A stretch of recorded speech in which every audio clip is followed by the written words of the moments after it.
विधानसभा का बजट सत्र 7 मार्च 2025 से शुरू होगा। इसको लेकर मुख्यमंत्री नायब सिंह सैनी पूरी तरीके से तैयार नजर आ रहे हैं। दरअसल मुख्यमंत्री नायब सिंह सैनी ने बजट 2025 और 26 को लेकर मंगलवार को पंचकुला में अधिकारियों के साथ बैठक की। बैठक के दौरान मुख्यमंत्री नायब सिंह सैनी ने प्रशासनिक सचिवों से राज्य बजट के लिए सुझाव आमंत्रित किए।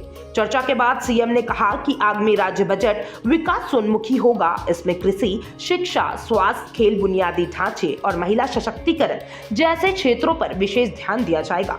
उन्होंने जोर देते हुए कहा, बजट राज्य की प्रगति के लिए एक मजबूत आधारशिला रखेगा और प्रधानमंत्री नरेंद्र मोदी के साल 2047 तक विकसित भारत के विजन को साकार करने में अहम योगदान देगा।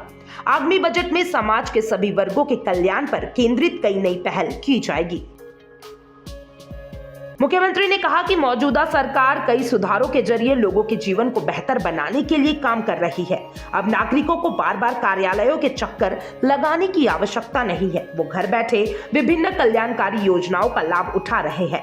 उन्होंने कहा कि 60 वर्ष की आयु पूरी होने पर लोगों को घर बैठे वृद्धावस्था भत्ता मिलना आरंभ हो जाता है, जिससे वरिष्ठ नागरिकों को बड़ा लाभ मिल रहा है। सीएम सैनी ने कहा,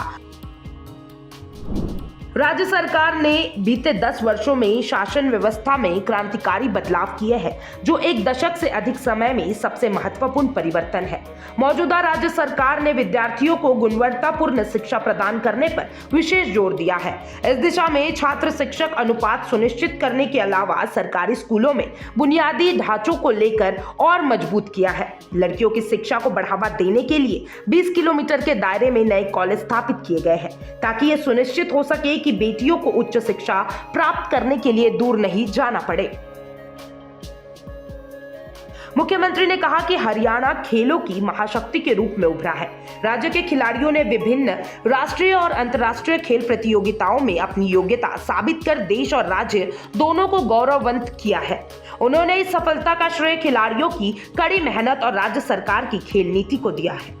सीएम ने कहा कि हरियाणा की खेल नीति की पूरे देश में सराहना हो रही है। मुख्यमंत्री ने कहा कि वे आगामी बजट के लिए सुझाव एकत्र करने के लिए विभिन्न समूहों के साथ बजट पूर्ण परामर्श कर रहे हैं। अब तक उन्होंने उद्योग संघों, चार्टर्ड अकाउंटेंट, कृषि वैज्ञानिकों, एएफपीओ, प्रगतिशील किसानों, स्टार्टअप, युवाओं, महिला उद्यमियों, महिला प्रतिनिधियों, स्वयं सहायता समूहों, नमो ड्रोन दीदी और कपड़ा उद्योग के प्रतिनिधियों से परामर्श किया है। इस परामर्श का उद्देश्य एक समावेश बजट तैयार करना है।